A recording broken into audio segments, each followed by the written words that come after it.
Mahuva town police સ્ટેશનમાં નોંધેલા ચીલ ઝડપના ગુન્હાના આરોપીને મહુવા પોલીસે ઝડપી લીધા। મહુવા ટાઉન પોલીસ સ્ટેશનમાં દાખલ થયેલ ગુન્હામાં કામે બનાવવાળી જગ્યા આસપાસના સીસીટીવી કેમેરા ચેક કરવામાં આવ્યા।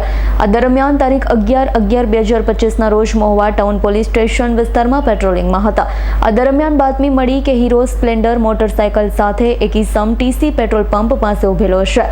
બાતમીવાળી જગ્યાએ જતા નીચે મુજબના માણસ હાજર મળી આવ્યા। સીસીટીવી ફૂટેજમાં જે ઇસમો જોવામાં આવ્યા છે તે મુજબના વર્ણનવાળા જણાઈ આવ્યા હતા। આથી ઝડપી પાડી પૂછપરછ કરતા તેની સાથે સહારોપી સાથે મળી મહુવા ટાઉન પોલીસ સ્ટેશન ઉપરોક્ત ગુન્હો કરેલો હોય તેમની સાથે આરોપીની તપાસ કરતા તેમજ તેમણે કરેલા ચીલ ઝડપમાં લીધેલા નોકિયા કંપનીનો મોબાઈલ ફોન જેવો મહુવા બસ સ્ટેશન સામે આવેલો નેનો મોબાઈલ નામની દુકાનમાં વેચી દીધું હોવાનું જણાવતા દુકાને ગુન્હાનો મુદ્દામાલ મેળવવા બાબતે તપાસ કરતા નેનો મોબાઈલ નામની દુકાનમાંથી આ કામે ગુન્હાનો મોબાઈલ મળી આવ્યો હોય।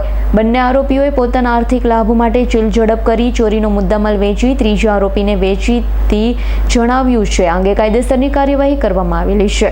પકડાયેલા આરોપીઓ જેમાં ચિરાગભાઈ લાલજીભાઈ પાંડવ ઉંમર વર્ષ 25 ધંધો મજૂરી રહે નાના જાદરા તાલુકો મહુવા જિલ્લો ભાવનગર, ગૌતમભાઈ ભરતભાઈ પરમાર ઉંમર વર્ષ 27 ધંધો હીરાકામ રહે મહાકાળીનગર માનવ મંદિર સ્કૂલ સામે સંતોષ સોડાની દુકાન પાસે મહુવા જિલ્લો ભાવનગર, જુનેદભાઈ સલીમભાઈ કાળવાતર ઉંમર 28 ધંધો વેપાર રહે મકાન નંબર 3 વંડર પાર્ક મહેંદીબાગ સોસાયટી પાસે મહુવા જિલ્લો ભાવનગર ગુન્હાના કામનો મોબાઈલ ખરીદનાર વેપારી છે।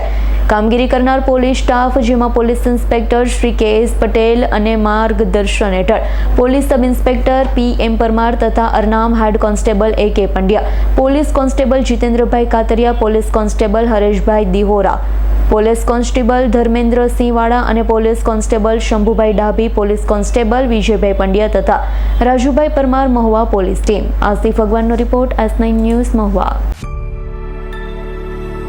અમારી તમામ માહિતીથી અપડેટ રહેવા માટે જોડાયેલા રહો S9 ન્યૂઝ સાથે।